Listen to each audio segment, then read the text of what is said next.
The chamber pulsed with a dull amber light as a dozen delegates gathered around the obsidian table, each seated within the hollowed skull of some long-extinct leviathan, an ancient tradition of the Galactic Assembly that suddenly felt far too symbolic. High Archivist Talvoran stood at the centre, the edges of his robe trembling ever so slightly. Not from age, from fear.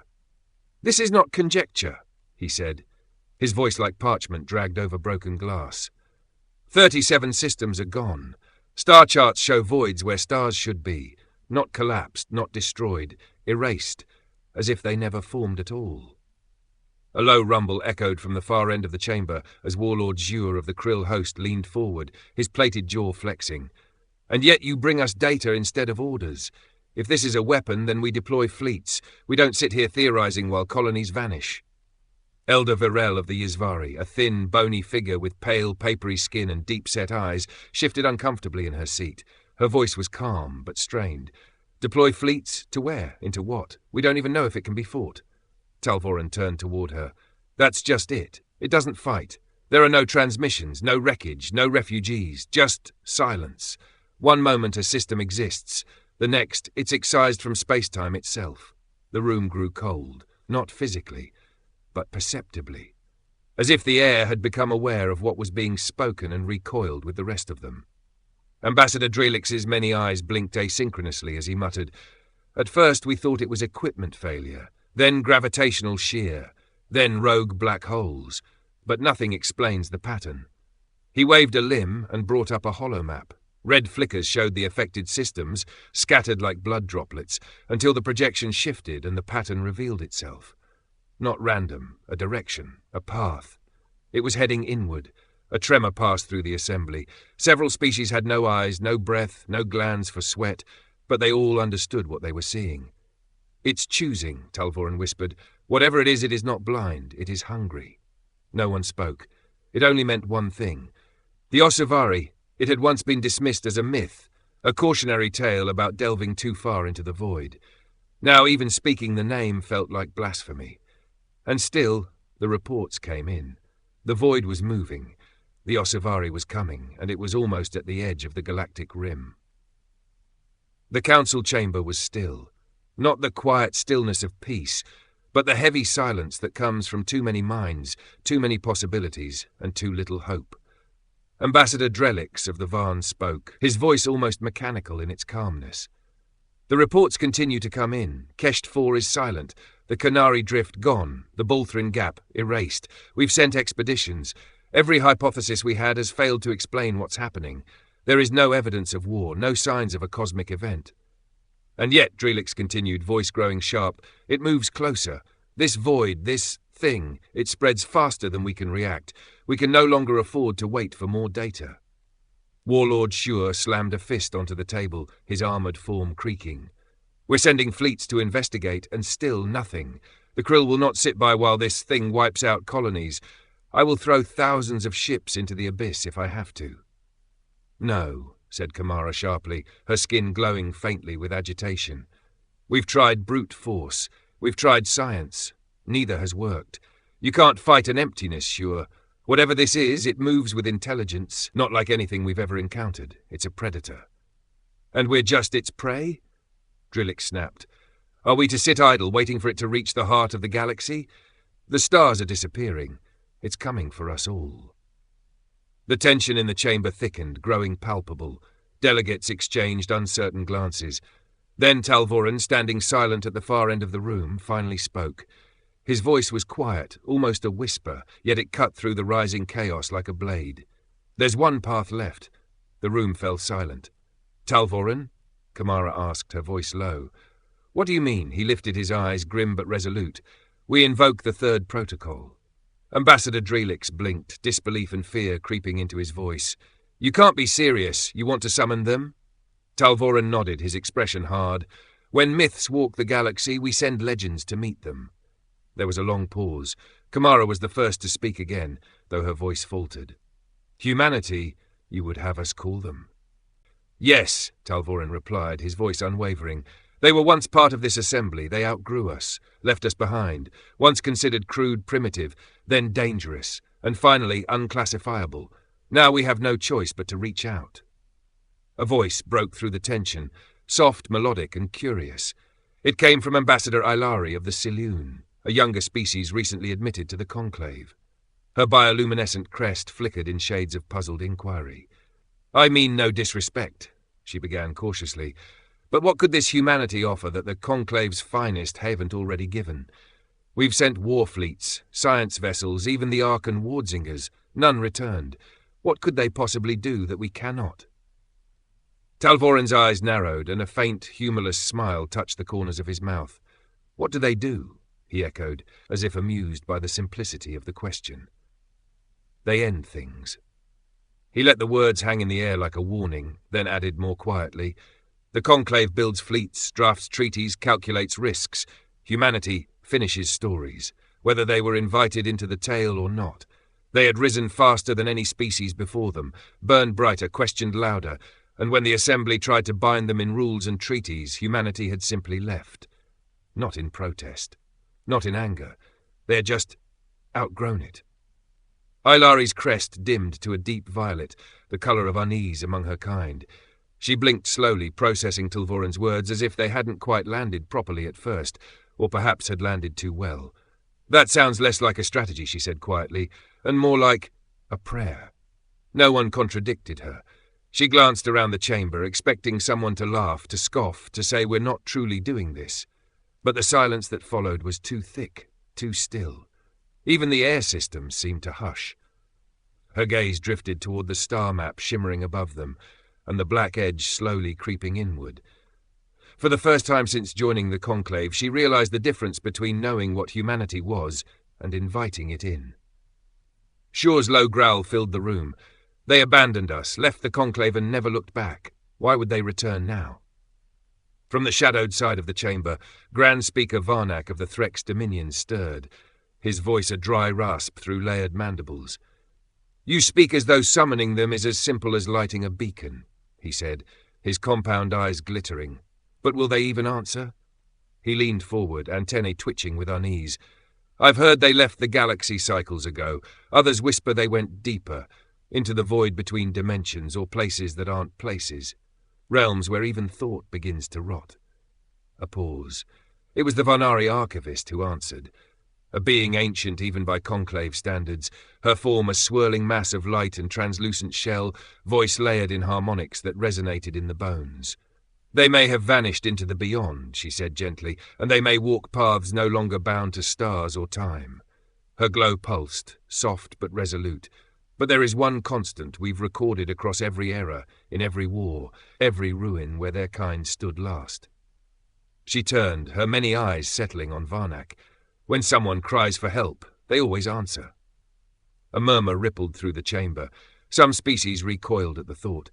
Others, like the Krill and the Varn, eyed each other warily.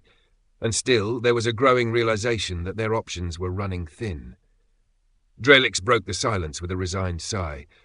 "Then we must call them. No more time for pride. We must ask for their help, or face the void alone." Talvoran raised his hand, his tone now a solemn decree. "Prepare the transmission. It will be a request, not for alliance, but for action. We do not summon a fleet. We summon what remains when all fleets fail. We summon a legend." Across every quadrant, from dying suns to nebula-cloaked outposts, the same desperate signal was sent in unison. A single line carried on every frequency. "To the ones who end things, the Osavari is here. Help us before all things end." For a time there was silence. Then, without warning, a single ship tore through reality itself, emerging from a rift just above the skies of the Conclave's meeting hall. It bypassed every known security measure, every fail-safe, every protocol designed to prevent unauthorized transit, a feat deemed impossible by every galactic race. The ship wasn't large, but its design matched no known architecture. The metal it was built from was unidentifiable, neither alloy nor element recorded in any database. It exuded no energy signature, no heat, no radiation. Even as it hovered in plain sight, the scans showed nothing. Sensors reported only empty space, as if the ship simply wasn't there. What stepped out was worse, just one human. In the briefing chamber, silence pressed down like gravity as the envoys assembled. There was no greeting, no ceremonial welcome. The air was thick with confusion and fear. Whispers filled the meeting hall. Warlord Shure's armoured bulk shifted uncomfortably as his mandibles clicked in a slow rhythm. He whispered, incredulous, "This is what we summoned." His plated fingers flexed. "A single unarmed human? The Krill do not believe in omens, but this reeks of mockery." Ilari's crest shimmered an uneasy hue, soft violet streaked with blue. She tilted her head, her melodic voice trembling with diplomatic caution. Perhaps this is symbolic, a message of some kind. But even as she said it, the uncertainty in her tone betrayed her. Shure's fist struck the arm of his seat with a dull clang. "We called on the myths, the legends. I expected an armada, machines the size of moons, warriors forged from fire and steel. Not this." Ilari hummed in whisper. Perhaps the council was wrong. Perhaps humanity was never special, just another species who vanished when things got hard. Doubt bled into their words, but no one dared to say it aloud. Not in front of him. He stood alone. His name was classified. Irrelevant. He was simply the envoy, tall, scarred, with eyes like old stone worn smooth by endless storms. And those eyes, wherever his gaze landed, it lingered, not out of curiosity, but certainty, as if he already knew what each soul was hiding, as if he wasn't seeing but weighing. His presence alone felt like pressure against the skin, like gravity folding inward. He didn't command the room, he consumed it. At a distant corner of the hall, his eyes found Warlord Shure. The Krill warrior stiffened as the human's gaze settled on him. The human gave a slow, knowing smirk as if he had heard him, though no ears possibly could have. Shure's mandibles twitched involuntarily. For the first time in decades, he felt the old, primal cold creep up the back of his neck. The gaze moved to Ilari. Her crest rippled in alarm as their eyes met, and she looked away first, instinctively, as if she had just been judged, and not kindly. The delegates began their briefing, cautious and halting. They laid out their fears, their findings, their desperate, pathetic hopes. The human said nothing. He listened. Occasionally he glanced at a thin dossier, distorted sensor images, incomprehensible energy signatures, a list of missing colonies growing longer by the hour. When they finished, he stood. "You want me to talk to it," he said flatly. It wasn't a question. It was a confirmation of the absurdity they were proposing. The trembling Isvari elder nodded. "Or, whatever it is your kind do, you have faced nightmares before."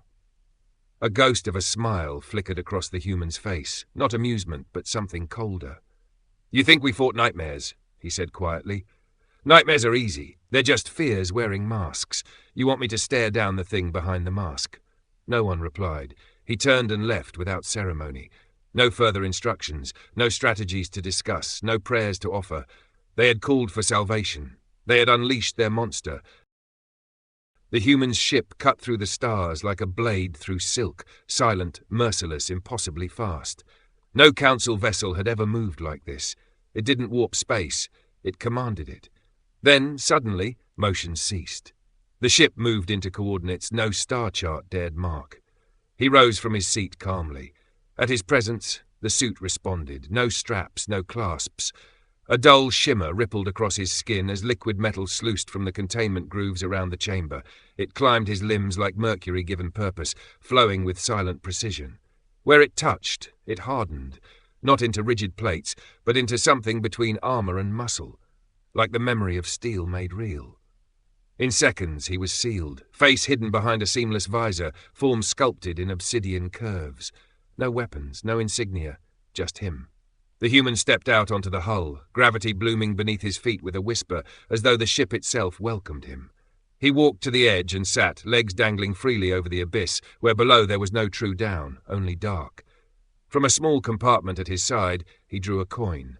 Unmarked, smooth, etched with some forgotten symmetry that seemed to shimmer against the void. He flipped the coin, and in the absolute stillness of space it should have floated. But it didn't. It fell, straight down, as if gravity bowed only to him, as if reality itself bent for just a breath to see how this would end. The coin struck his wrist with a crisp, impossible sound, a sound that should not exist where no air moved, where no ears could hear. He didn't look at it. He simply said, "Heads." In front, where space should have been a glittering expanse, there was only a roiling dark. It moved without moving, shifted without form, an oil slick across the very idea of reality. He could feel it notice him. Not see, not hear, notice, like an animal becoming aware of a single drop of blood in still water. And then the darkness moved. It wasn't motion in the sense of limbs or form, it was a shifting of presence. The void folded in on itself, shimmered like oil on water, and took shape. A massive silhouette, far too large for perspective to grasp. A head, or the idea of one, a sheer incomprehensible mass, shaped by ancient hunger, not to speak, but to comprehend. For eons the Ossavari had known only hunger. It devoured suns, atmospheres, tectonics, memory. It stripped meaning from matter and joy from energy, and never, not once, had anything stood before it without breaking. But this ant, this human stood tall, flipping a piece of metal as if mocking the end of all things. That made no sense. And things that made no sense should not exist. It wanted to understand before it erased him from reality, to make sense of the impossibility before it. This was not how things were supposed to unfold. Ants run, ants die, ants do not challenge the boot. But this one flipped a coin, again and again. The human wasn't resisting, he was playing. And that baffled the Ossavari more than any weapon, any fleet, any spell of defense. It watched, confused, frozen, not by fear, but by paradox. The human did not tremble, he didn't light flares, deploy probes, send messages. He stood alone on the hull of his impossible ship, staring into the incarnation of extinction and offering it a game. It was defiance so pure it became unknown. The coin flipped once more. The human caught it, pressed it to his wrist, and said softly, "Heads." The Ossavari leaned closer, not with motion, but with intention. It peeled back a layer of perception, brushing the veil that shielded mortal thought. It reached in. Any other species would have collapsed in on itself, screaming until throat and thought dissolved. Countless civilizations had felt that touch and spiraled into extinction before their last words could even be translated. But for the first time in its timeless existence, Ossavari encountered something it had never known, a stillness that did not crack. No tremor of panic, no mind fracturing into madness, no soul unraveling into screams. The human remained anchored, unmoved, unbroken. It did not make sense. That human calm pressed against Ossavari's vast awareness like a paradox made flesh. There should have been fear, there must have been fear, but there wasn't. Instead, from that mortal frame came something else, steady, lucid, defiant in its quiet. And Ossavari felt it. A flicker, subtle, involuntary, wrong, curiosity, a feeling so foreign it scraped against the grain of its own nature. Curiosity was for the living, for seekers, learners, fools clutching at meaning. Ossavari consumed such things, yet now, impossibly, it hesitated. Wondered, why did this one not break? What was this mind that gazed into oblivion and did not look away? It leaned closer, not to destroy, but to understand. Specifically, the Ossavari wanted him to understand, and so it showed him. Not in image or language, but in sensation, pure, unfiltered despair. Whole systems blinked from existence, planets ground into dust beneath non-corporeal limbs. Children crying as atmosphere was stripped away. Hope snuffed out like candles in the vacuum. The screams of 1,000 species echoed without sound across the black. It was the very essence of entropy, the inevitable decay of all things, a chilling pronouncement echoing in his mind. All ends, resistance is futile. You are but a fleeting spark. The human's physical form remained still, his eyes the colour of deep space, fixed on the swirling horror before him. But within, his mind was a fortress, a resilience Ossavari could not fathom. His mental response bloomed in the alien consciousness, a clear, unwavering beacon of defiance in the face of utter annihilation. End is a perspective. We choose to focus on what we build before the fall, on the connections that endure even in the face of oblivion. His mental voice resonated with the warmth of a hearth in the deepest winter, a stark contrast to Ossavari's icy pronouncements. The void hesitated. It had heard countless thoughts, unfiltered screams, the sharp fracture of a mind breaking, but never, never had it been answered. Not like this, not with clarity, not with defiance wrapped in calm. The Ossavari drew closer, not in distance but in presence. A million minds had unravelled under its scrutiny. This one held. This human resisted not by shielding but by allowing, inviting, intriguing. The silence deepened, no longer oppressive but attentive. And for the first time in an epoch measured only in ends, the Ossavari did not consume. It listened. A flicker, like a momentary distortion in its shadowy form, rippled through the entity. The concept was utterly alien. Build, connect, ephemeral illusions against the tide of entropy. Why cling to dust? It had encountered the shrill terror of the dying, the desperate defiance of doomed warriors, even the cold madness of nihilists, but never this quiet conviction, this stubborn affirmation of life in the face of absolute nothingness. A tendril of shadow wavered, as if probing an unknown texture. With a focused will, the human projected images into Osavari's awareness. Vibrant ecosystems pulsed with vibrant life, intricate networks of cities hummed with purposeful activity, the delicate fractal beauty of a single flower unfurling its petals in the gentle light of its sun. Dust can be beautiful, and from dust we build worlds. You see only the dissipation. You ignore the genesis, the intricate dance of creation that precedes your destructive waltz. The images bloomed in Osavari's awareness like impossible gardens in the void, their vibrant hues a stark affront to its monochromatic existence. Deliberately, the human allowed a controlled glimpse of humanity's own capacity for horror to brush against Osavari's ancient consciousness. The chilling efficiency of weapons that could unmake matter at a thought, the echoing screams of ancient wars that still scarred their collective memory, the cold, calculated logic of destruction. We know darkness, entity. We have stared into voids of our own making, but we learn to build bridges across them, to choose creation over annihilation. You have only chosen one path, a lonely, desolate one. The images were sharp, brutal, a testament to a potential for destruction that even Osavari, in its vast experience, recognized as potent yet controlled. A ripple, like a seismic shift in its impossible form, ran through Osavari. The mindless ease with which it consumed, the instinctual unraveling of galaxies, now felt crude, primitive. Before it stood a species that understood destruction, mastered it, and yet did not let it rule them. They wielded extinction like a scalpel, not a maw. They had the power to burn the stars themselves, and still they chose to nurture, to preserve, to build. The paradox was unbearable. A species forged in chaos, tempered by its own horrors, and still capable of compassion. A blade that could cut the cosmos in two, sheathed by will alone. The certainty that had defined Osavari since the birth of time began to unravel. The psychic pressure it exerted, once an unstoppable tide of entropy, faltered, uncertain, unsettled, and, for the first time, small. What drives this hunger? The human's mental voice echoed. Is it a purpose, or merely an instinct? Have you ever known anything beyond the taking? Have you ever felt the warmth of a sun nurtured, the joy of a world brought to bloom? The question hung in the mental space between them, a silent challenge to the very core of Osavari's being.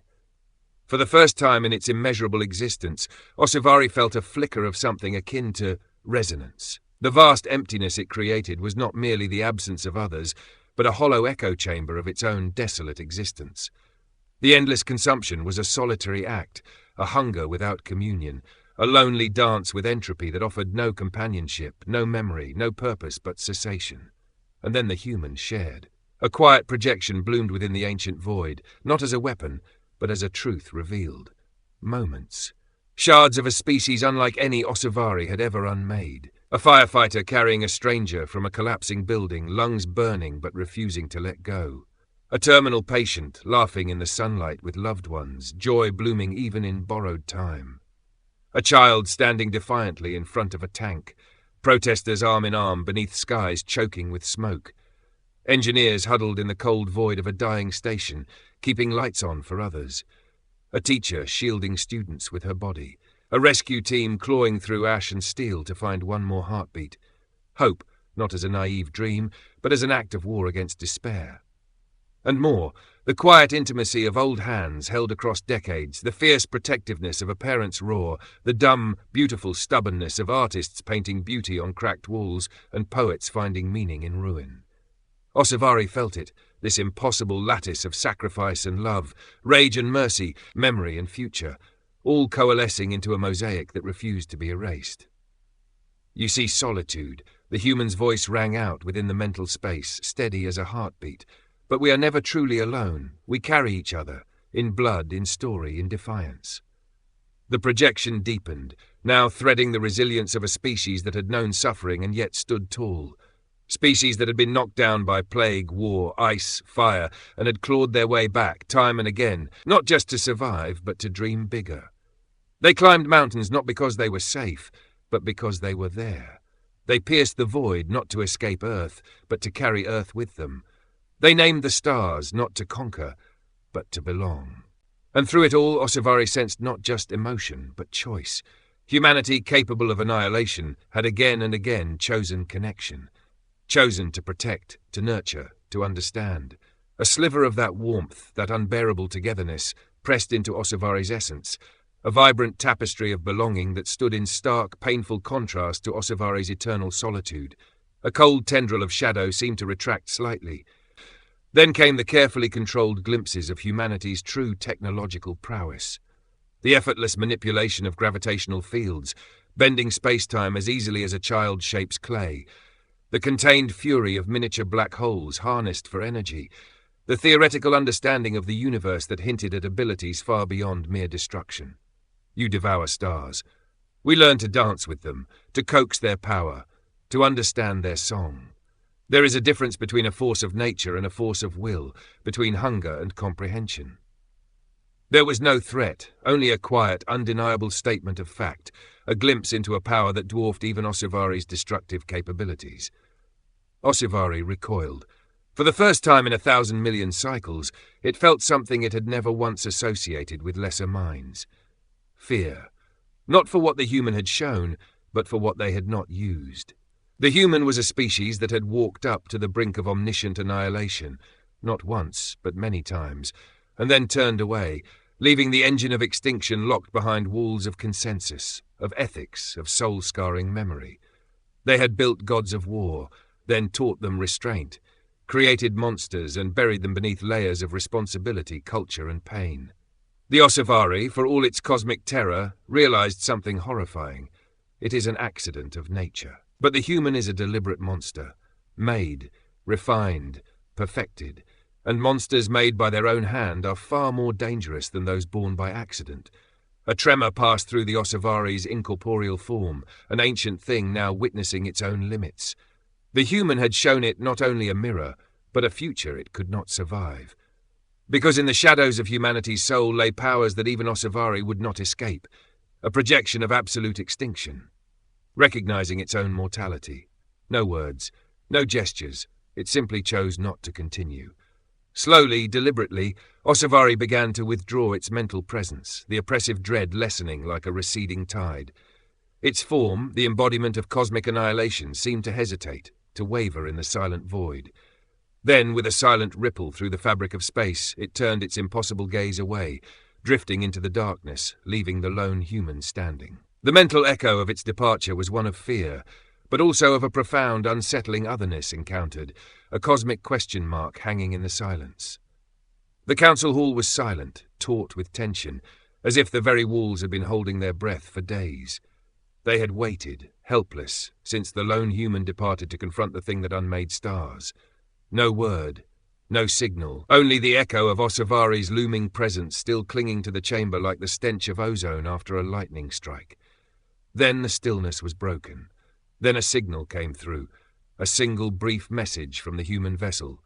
It's done. Before the council could respond, the message cut out. That was all. No demand for recognition, no ceremony, no return to the chamber. By the time they traced the transmission's origin, the human was already gone, vanished into the stars like mist before the dawn. Then a moment later the reports began flooding in, automated scans, deep space observatories, psionic pulse detectors. They all said the same thing. Ossavari was retreating. The impossible entity, the cosmic extinction that had devoured empires without pause, had turned away. Disbelief cracked into cautious celebration. Tentacles unfurled, feathers lifted, chitin clicked in what might have been laughter. But then came the second realization. Slower, colder. They had looked into the abyss and been spared. Now they turned to look at the hand that had pulled them back. What kind of species could inspire fear in a being that devoured worlds? And in that realization, the hall quieted once more. The Ossavari was a monster, yes, but the true monster was the one who had made it hesitate. Because what kind of species stares into the abyss and makes it flinch?